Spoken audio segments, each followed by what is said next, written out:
ایک شخص نے بیوی کو طلاق دے کے دوسری شادی کی. اس کا بیٹا تھا 10 سال کا.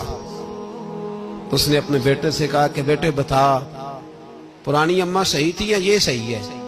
اس نے کہا نہیں ابا وہ تو جھوٹ بڑے بولتی تھی، یہ صحیح ہے. وہ جھوٹی تھی، وہ جھوٹ بڑے بولتی تھی میری سگی اماں، یہ سچ بولتی ہے. اس نے کہا وہ کیسے؟ کہنے لگا اس لیے کہ میں کوئی شرارت کرتا تھا تو میری سگی اماں مجھے تھپڑ مارتی تھی اور کہتی تھی تجھے روٹی نہیں دینی، جا دوڑ جا گھر سے.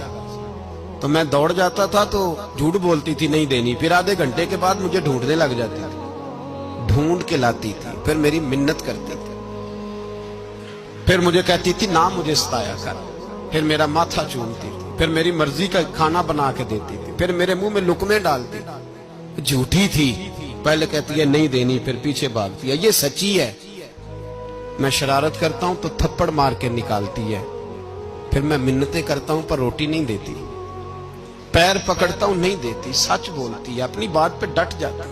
او بھائی بچے اس کی ماں ہی پال سکتی ہے، تو نے 3 جملے کہتے سوچا ہی نہیں، تیرا کا گیا تو یہ تو نئی بیوی ملے گی، اور اس کا بھی کیا گیا، اس کو بھی شاید شوہر مل جائے. ان پھولوں کی پرورش صرف ان کا مالی کر سکتا ہے، دوسرا کر سکتا؟ تو نے حوصلہ ہی نہیں کیا. ٹھیک ہے غلطی بی بی کی تھی پر تو مرد تھا نا، تیرے پاس تو دلیری تھی. فٹافٹ 3 طلاق کے جملے کہہ دی.